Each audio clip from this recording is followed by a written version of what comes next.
This is David with Natural Healing Care Center, shopcleanhemp.com, and Nana's Rub, our in-house CBD line. I go by MMJ_David on social media and YouTube. Today we're going to talk a little bit about edibles. Ate a little bit earlier from the ones I purchased for today's show, and we're getting through some of this right now. So, cannabis edibles. One of the most effective ways to dose or consume cannabis, and easiest ways to dose if you are trying to get the most relief out of it. Just had a friend recently need some for sleep and was having a lot of pain. Wasn't open to really trying anything else, chemical wise or pharmaceutical wise.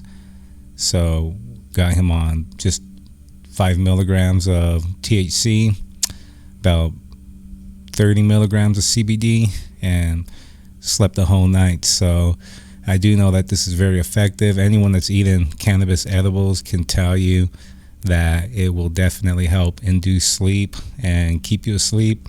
If you overeat it, you'll definitely wake up with a little cannabis hangover. And anyone that's familiar with that, man, it's hard to open your eyes. You feel really lazy. You don't have the same effects as a hangover from alcohol, but it definitely makes you feel really lazy and just want to sleep it off. So we're going to avoid that today with some information I'm going to share with you. So cannabis edibles, there's different ways you can get them. They come in gummies, chocolates, honey, tincture, what else? Syrups I just saw today. A lot of variety, some novelty, some medicinal. I prefer capsules. If I'm gonna eat it, I got chocolates, and I'll show you right here. These little chocolates, they come dosed at 5 milligrams each. These right here are gummies dosed at 10 milligrams each. Let's see if we can get that up there. No. Well, that's about standard dosing per serving right now, with 100 milligram max in Arizona. In any other state it can vary, but in Arizona for the adult use program, which anyone over 21 can utilize, they have to come 100 milligram max per package, and they have to be separated in at least 10 milligram dosages. So these right here are 10 milligram, and then the 5 milligram are considered a microdose, and that's for people that have 0 to no introduction or experience with cannabis. So that is very easy to dose for people, and that's why I prefer that. Brownies and cookies, you have to get more into distributing the serving sizes, and it becomes more of a hassle. So I try to stay away from all that. When you're starting off with cannabis edibles, you want to start dosing low. They found the threshold for that is 2.5 milligrams of THC as a starting point. Anyone elderly or over the age of, I'd say 65, where that's a fall risk, you would want to start off with 1 milligram of THC and work your way up. Sorry, I said cannabis, I meant THC before that. But yeah, you want to start yourself off with 1 milligram of THC and work your way up. 2.5 milligrams of THC actually is that threshold for introduction to pain relief. 5 milligrams will show some relief, and then you start to get into people that can actually handle higher dosages. Everybody's different. I tell patients all the time, it's like going to the doctor. They can give you 5 milligram oxycodone and 500 milligram acetaminophen to take at home. Some people may get nauseous from that or have a bad reaction from it, so they have to cut it in half, and the doctors will tell them that. They'll say, okay, monitor how you feel from this. If you feel something too much, take half, titrate down. If you feel that you don't feel anything, then you can start introducing a little bit more, titrate up. So The same thing goes with cannabis. If you start low and you don't feel anything, then the next time you can introduce a little more, or you can gradually go up with that first experience. If you feel too much, then you just pull back and go down. It's all going to be trial, just like any other medication. So we treat it the same way. But with people that are elderly or fall risk, you definitely want to start low, because it could have some impairment. The THC could have some impairment. And the last thing you want to do is have somebody fall because they're wobbly or impaired from THC. That can happen with any medication, so it's not just marijuana, so people don't have to be afraid of, oh, the marijuana made me wobbly. It's like, no, a lot of medications can do that. I've seen people on hard medication that could barely be coherent and keep their balance, so, and they're intoxicated from it as well. So cannabis is no different. You want to treat it with respect as any other medication. And it does take a little while to take effect, so, you could easily eat 5 milligrams thinking that, you ate a lot, and then wait 30 minutes and say, oh, nothing happened. So then you eat another 5 milligrams, and then about an hour later, you're feeling, a little too medicated. And that can happen with people. That's why we tell them to wait at least an hour before they try to eat anymore, if not 2 to 4 hours, just to see how it felt with that initial dosage, and then work from there, because you don't want to compound it too much. It can definitely have a bad experience if you overeat it. And we're going to talk about what to do in those situations in a little bit, because anyone that's eating high amounts of edible knows it's not pleasant. It's really not pleasant.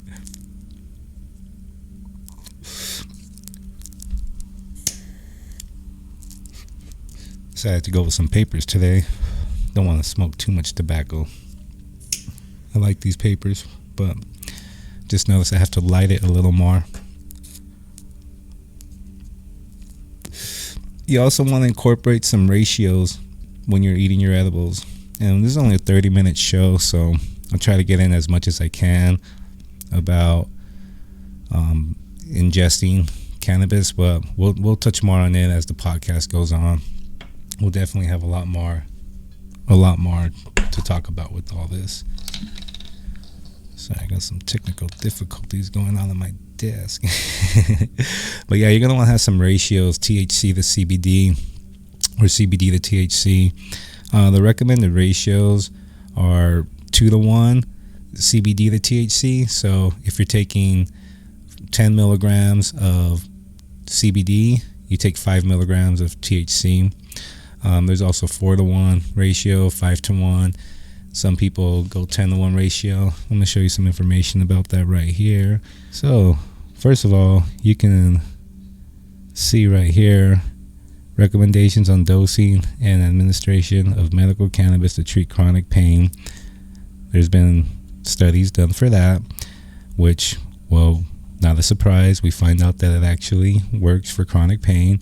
This was done right here in 2021, so just a couple years ago. I'm not going to get into all this completely, but you can see right here it talks about there was a consensus that medical cannabis may be considered for patients experiencing neuropathic, inflammatory, nociplastic, and mixed pain. I hope I said that word right.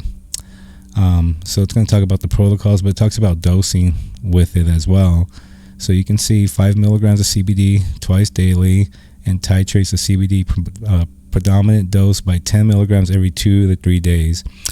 So you can start taking CBD at first, see if that helps, which we've seen that over here at the office. I don't tell everyone right away to get on THC.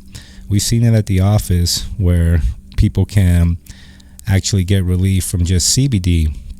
So we know CBD can actually be effective by itself. We have patients come in that don't want to take any cannabis. They don't want to take anything. They don't want to take pharmaceuticals. They don't want anything in their system, but they're willing to take the CBD.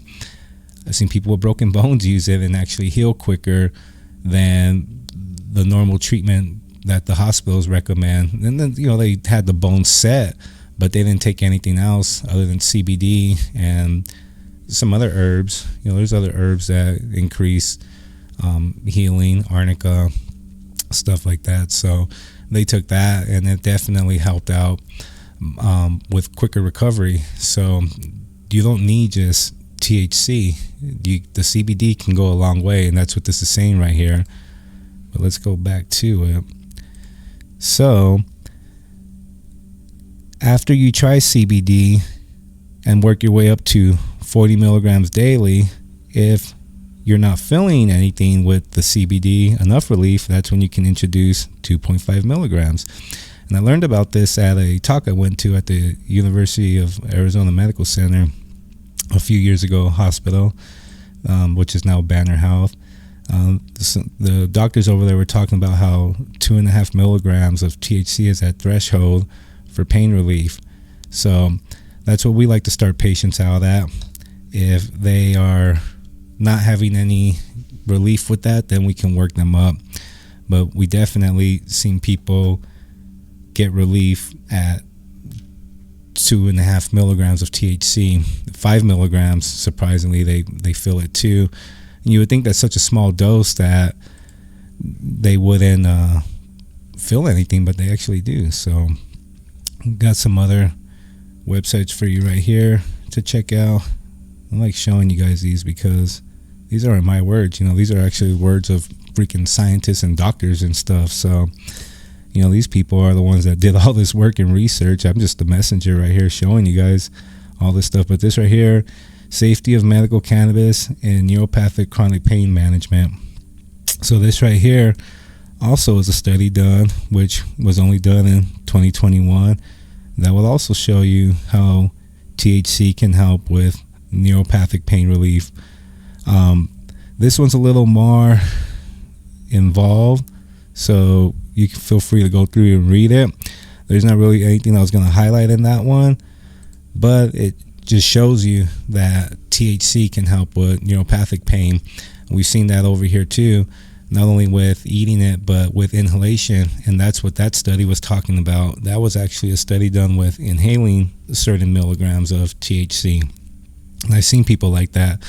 I've seen people with multiple sclerosis come in, get so much relief with cannabis to where they're not spasming. They're able to start getting mobility back. I've seen it with my own eyes early in the industry. A big cannabis figure in California, Mr. Ken Estes, in his own wheelchair, man, rolling around, hitting his vape pen before anyone even knew what they were, and taking those dabs. That stuff helped him out from not spasming and twitching. I saw it with my own eyes right in front of me at these events and these meetings. So I know that stuff is very, very beneficial. It's just, you saw that research was done in 2021. We're just coming along with it right now, just coming along with it.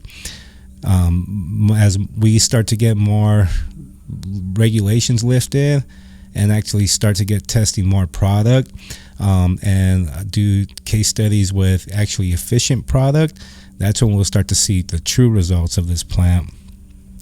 And I like to tell my patients too to avoid eating a lot of edibles that are just mainly sugar or processed foods, processed ingredients, especially if you're going through chemo, radiation, or any kind of therapy that your immune system's already weakened.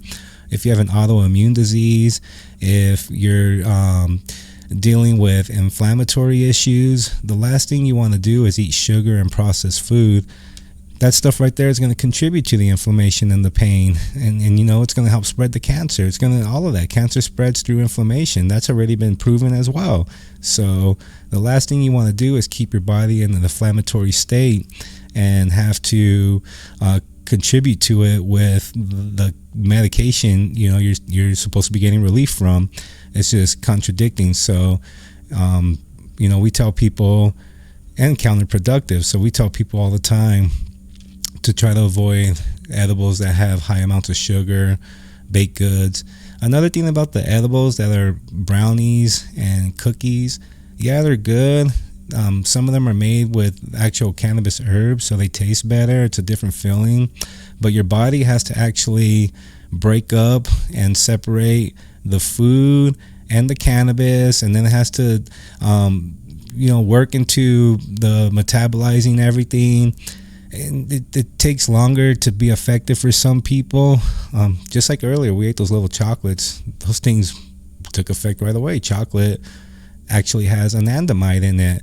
Anandamide has been shown to mimic THC, similar structure to THC. It's just missing the actual psychoactive component. So when you hear people doing that runner's high or getting caught up in that gym high, that is because their body is naturally releasing anandamide, which we produce internally as well. Their body is naturally releasing that. Chocolate has that. So not only are we getting the effects of the THC with from the cannabis it's infused with, but you're also getting the anandamide from the chocolate. So that's why I like chocolate, and it actually takes effect a little quicker. Same thing with honey. Honey's already been pre-digested by the bees. So when you eat something that's been infused with honey, and I recommend doing cold infusion, not heat, because you're not supposed to add heat to honey apparently, but you can infuse products with honey, and that right there takes effect a lot quicker than anything else, and it is strong. And not only from my experience, but a lot of people that are heavy users of cannabis and cannabis edibles, they felt the experience of honey too. So honey sticks and honey, it's one of the most quickest and strongest ways to consume the edibles. Another way I like oils. So you can just get saturated oils. Even the dispensaries now are selling cannabis infused olive oil, cannabis infused coconut oil. You could buy those and just make your own edibles at home, or you can make your edibles, infuse your oil yourself. I actually teach a cooking class, and I'm going to start a webinar. I was doing it in person for years, but I'll do it online and show you how to infuse oils and butters with cannabis. And also we'll show you how to preserve the THCA and actually know how much you're consuming. It's a fun class. Like I said, I did it about 8 years in person. It's just been the last 2-3 years I haven't taught it, but we'll go ahead and get that going. And actually that was about 6 years, yeah.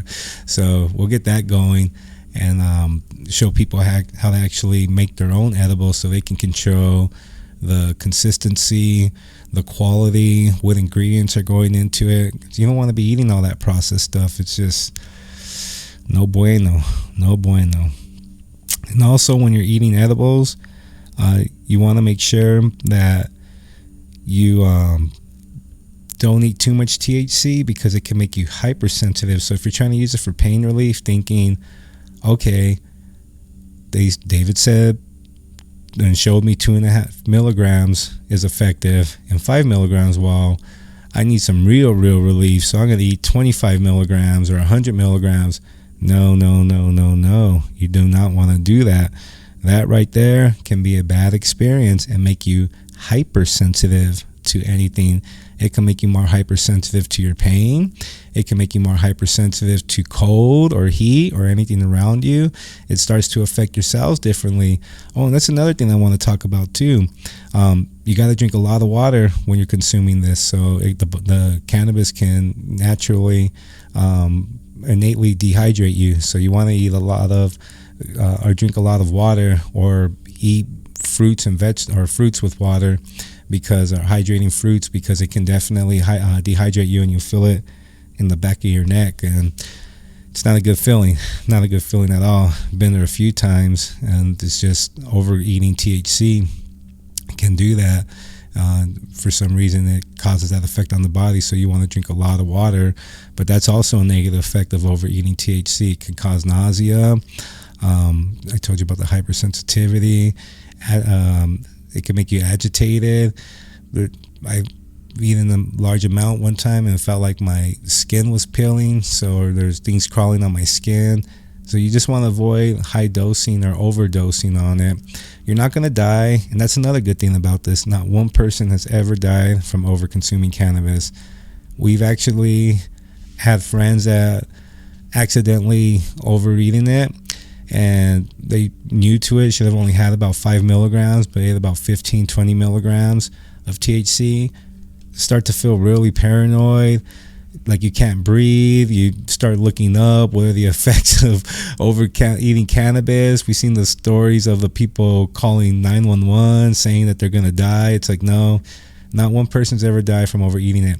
Now, that's not to say you can't, if you're around enough quantity of extract where you consume maybe tens of thousands of milligrams of THC, then man, I wouldn't doubt that you would probably have the worst experience, maybe even have some seizures and stuff, because I've seen that with animals that overconsume. So I there might be very, very adverse effects with that high amount, but no one's gonna do that. No one, even people that make it and have access to that, they're smart enough to not do that. So if someone really wanted to try to be the example of that you can die from cannabis after thousands of years of no one dying from it, and they want to try to be that example, then maybe they can find a way to die from it. But no one has ever died from over consuming cannabis. And that's not to say that there haven't been accidents or decisions that were made that caused people to die, but that's not from actually eating it and not waking up. That's from just, it doesn't impair you, so you can make some bad decisions or fall asleep at the wheel, or you shouldn't be doing that. You shouldn't be over consuming any narcotic and doing that. So it's not cannabis, that's anything. So that's the only arguments people really have. That and the packaging. It's like, packaging, come on, put the stuff away from your kids, teach them what it is, let them know the difference.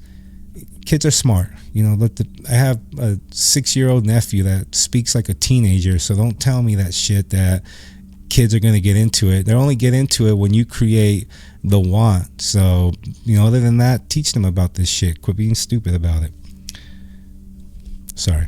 Didn't mean to call you stupid. I love you all. All right. And then, as I said, there's different methods of digestion with each kind of edible. So I'm going to give you a little example. This is the brownie. This right here is going to take about an hour to absorb and digest through the body. I can see right here that it has all the flour, all these other ingredients in it. So, like I said earlier, you got to take that into consideration. These chocolates right here, they only have a few ingredients. And that's why I like these. And these actually are espresso beans that are coated in dark chocolate, infused chocolate. So those seem to take effect within about 15-25 minutes rather than the hour that brownie would. And the same thing with these little gummies. They're not going to take that long, but the gummies, I have yet to find one that doesn't stick to my teeth or have that weird cannabis extract wax taste. So it is a desired taste. The Wild, W-Y-L-D, those gummies are actually pretty good, and they didn't leave that impression on me. But like, I tried Defy, those definitely taste like you're eating wax. Excuse me. Get some agua.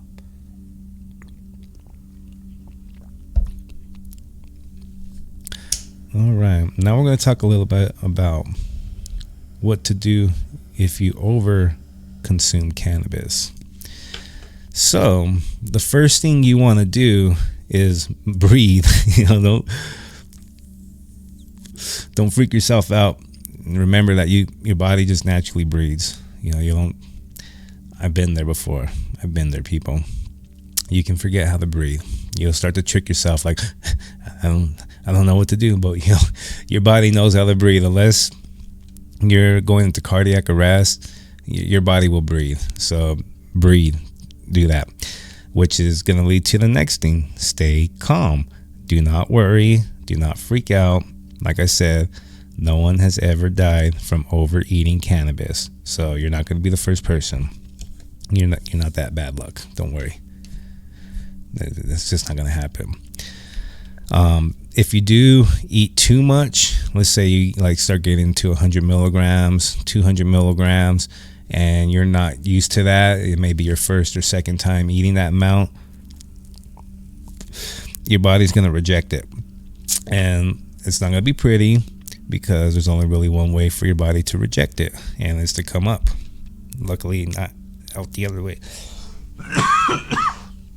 Excuse me. It's only to come up. So you're going to regurgitate it. And just get it out of your system, which is good, because after, and very shortly after, it's not going to be, hours after, about 2 to 5 minutes after, you're going to feel a lot better. That headache is going to go away. You'll actually be able to open your eyes and not have your head from rolling back and all that stuff that happens with overeating THC. So you don't have to worry about any of that. That's the only problem with these joints, man. They go out so quick. So, once your body rejects it, you really are going to start feeling a lot better, and you probably won't need that amount again, which is a good thing. A lot of people have to learn from experience, unfortunately. But I'm here to tell you how to avoid that experience. So hopefully y'all are listening, because I don't want you to have to go through that. It's like Jay-Z said, he already did that, so you don't have to. Like, I already, did all that too, and we've already had people do all that, so you guys don't have to do that. We don't want you to have that experience.